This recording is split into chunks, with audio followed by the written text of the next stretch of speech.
अब बच्चों बताना यहाँ पे, अगर डी समांतर बीसी है, ठीक है, तो संगत कोण क्या होंगे, बराबर होंगे। अगर ये थीटा है तो ये भी क्या होगा बच्चों, थीटा होगा। ये अगर अल्फा है तो ये भी क्या होगा, अल्फा होगा। ठीक है, अल्फा होगा।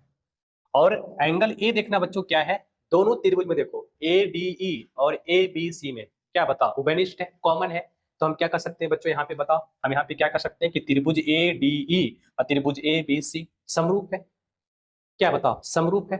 अगर त्रिभुज समरूप है बच्चों, तो इनके संगत भुजाओं का अनुपात बराबर होगा। संगत भुजाओं का अनुपात क्या होगा बच्चों, बराबर होगा। तो संगत भुजाओं का अनुपात बराबर होगा, कहने का मतलब हुआ बच्चों यहाँ पे, कहने का मतलब हुआ यहाँ पे कि ट्रायंगल ए बी सी में, ठीक है, थीटा के सामने देखो, थीटा के सामने कौन सा है बताओ, तो थीटा के सामने बच्चों यहाँ पे ए सी है, तो हो जाएगा ए सी और बटा में, ठीक है, यहाँ पे थीटा के सामने कौन है बच्चों, ए, यहाँ पे ए हो जाएगा बराबर। ठीक है, यहाँ देखो ए बी सी में अल्फा के सामने कौन है बच्चों, ए बी, यहाँ पे ए बी हो जाएगा। ठीक है, ए डी में अल्फा के सामने कौन है, ए डी, तो ए डी हो जाएगा। अब सभी का वैल्यू यहाँ पे पुट कर लो, आ जाएगा। बताओ एसी का मान कितना है बच्चों, बताओ एसी का मान देखो आपको दिया है, यहाँ से लेकर यहाँ तक जो वैल्यू है बच्चों यहाँ पे, वो आपको दे दिया है कितना, बताओ 5.6। ठीक है, एडी का मान कितना है, 3 यूनिट, और बीडी का मान कितना है, 5 यूनिट। ठीक है, तो एसी का मान यहाँ पे रख दो। एसी का मान कितना होगा बच्चों, बताओ 5.6।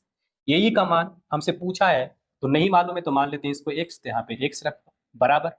एबी का मान कितना है बच्चों, 5 3 8 8। और एडी का मान कितना है, तो एडी का मान यहाँ पे 3।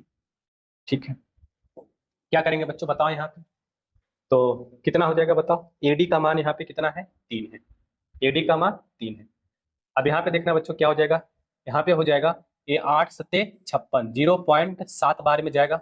ठीक है, एक्स बराबर कितना हो जाएगा बच्चों, यहाँ पे 7 गुना करेंगे, 3 गुना करेंगे 0.7 में कितना हो जाएगा, 2.1 सेंटीमीटर।